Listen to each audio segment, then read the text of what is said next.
എൻ്റെ നെയ്ബർ ഒരാളിവിടെ കാണിച്ചിരുന്നു. അയാൾക്ക് 85% വരെ ഓക്കെ ആയി. അതുകൊണ്ടാണ് ഇങ്ങോട്ട് വന്നത്.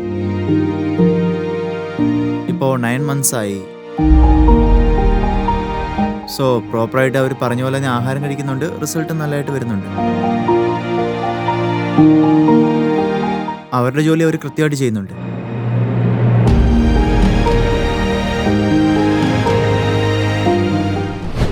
Welcome to Punarjan Ayurveda hospital. ഇവിടെ പേഷ്യന്റ് കുറച്ചു നാളായിട്ട് ഇവിടെ വന്ന് കാണിക്കുന്നുണ്ട് ഡോക്ടറിനെ.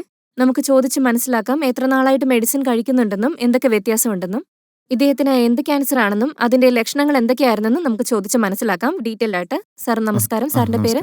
സതീഷ് എന്നാ എൻ്റെ പേര്. പേഷ്യന്റ് ആരാണ് സാർ? പേഷ്യന്റ് എൻ്റെ അമ്മയാണ്. ഓ, അമ്മയാണ്. ഒരു 9 months ആയിട്ട് ആയുർവേദം കഴിക്കുന്നുണ്ട്. അതിനു മുന്നെയാണ് ഇത് ക്യാൻസർ ആണ്, ലങ് ക്യാൻസർ ആണെന്ന് അറിയുന്നത്. അതിന് ട്രീറ്റ്മെന്റും തുടങ്ങിയിരുന്നു.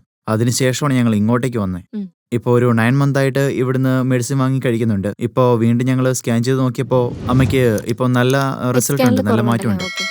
അമ്മയുടെ പേരെന്താ സാർ? രമ എന്ന അമ്മയുടെ പേര്. എത്ര വയസ്സുണ്ട് അമ്മയ്ക്ക്? 43 വയസ്സുണ്ട്. ഇത് ക്യാൻസർ ആണെന്ന് എങ്ങനെയാണ് കണ്ടുപിടിച്ചത്? അതായത് ഇതിന്റെ ലക്ഷണങ്ങൾ എന്തൊക്കെയായിരുന്നു? വളരെ വീക്കായിരുന്നു. ഡെയിലി ചെയ്യുന്ന കാര്യങ്ങൾ കൂടെ ചെയ്യാൻ പറ്റാത്ത അവസ്ഥയായി. സോ അങ്ങനെയാണ് ഞങ്ങൾക്ക് മനസ്സിലായത് ക്യാൻസർ ആണ്. ഓക്കെ. എന്ത് ക്യാൻസറാ? Lung cancer. Lung cancer. Okay. So ഇതുകൊണ്ട് എന്തെങ്കിലും ബുദ്ധിമുട്ടുണ്ടോ അമ്മയ്ക്ക്? ആദ്യമൊക്കെ ഉണ്ടായിരുന്നു.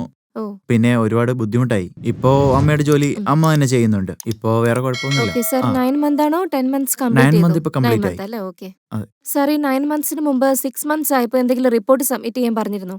ഇവിടെയാണോ മാഡം? അതെ. 6 ചെയ്തിരുന്നു. monthsൽ ചെയ്തിരുന്നു അല്ലേ? അപ്പോഴും ചെയ്തിരുന്നു. അതിനുശേഷം മരുന്ന് കൊടുത്തിട്ട് ഡോക്ടർ പറഞ്ഞു ഇത്രയും കോഴ്സ് എടുത്തിട്ട് നിങ്ങൾ തിരിച്ചു വരണം എന്ന്. സോ അങ്ങനെ ഞങ്ങള് മരുന്നൊക്കെ പ്രോപ്പറായിട്ട് കഴിച്ചു. നല്ല റിസൾട്ടും ഉണ്ടായിട്ടുണ്ട്. ഓക്കെ. സാർ എന്ത് സ്കാൻ എടുത്തപ്പോഴാണ് ഇതിൽ എന്തെങ്കിലും വ്യത്യാസം ഉണ്ടെന്ന് നിങ്ങൾക്ക് മനസ്സിലായത്? ഇതിന് മുൻപെടുത്തത് പെറ്റ് സ്കാൻ ആയിരുന്നു. ഇപ്പോഴും അത് തന്നെയാണ് ചെയ്തത്. വീണ്ടും പെറ്റ് സ്കാൻ എടുത്തിട്ട് വരാനാ പറഞ്ഞത്. സോ അങ്ങനെ ആദ്യം എടുത്തതും രണ്ടാമത്തെ സ്കാനുമായിട്ട് കമ്പയർ ചെയ്തിട്ട് കുറവുണ്ടെന്നാണ് ഡോക്ടർ പറഞ്ഞത്. ഓക്കെ. സാർ ഈ ഹോസ്പിറ്റലിനെ പറ്റി എങ്ങനെയാണ് സാർ അറിയുന്നത്? എന്റെ റിലേറ്റീവ് ഒരാളുണ്ട്. അവര് മെഡിസിൻ കഴിച്ചിട്ടുണ്ടോ? ഇല്ല. അദ്ദേഹത്തിന്റെ നൈബർ ഇവിടെ ചികിത്സ എടുത്തിരുന്നു. അങ്ങനെ അവർക്ക് ഒരു 80% വരെ എല്ലാം ശരിയായി.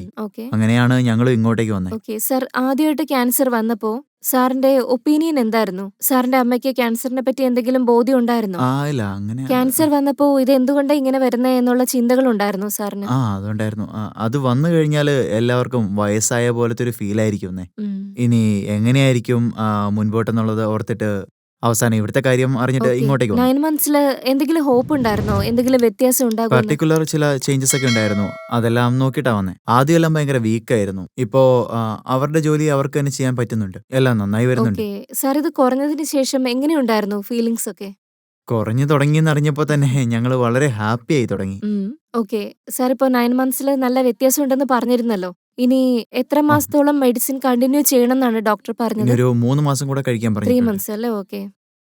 Okay sir. സോ നല്ല റിസൾട്ട് തന്നെ ആവട്ടെ. ഞങ്ങൾ പുനർജൻ ആയുർവേദ ഹോസ്പിറ്റലിൽ എല്ലാവരും പ്രാർത്ഥിക്കുന്നതാണ്. പറഞ്ഞതുപോലെ കോഴ്സ് ഒക്കെ കംപ്ലീറ്റ് ചെയ്തോളൂ. നമുക്ക് അടുത്ത വീഡിയോയിൽ വീണ്ടും കാണാം. ഓക്കെ. Thank you.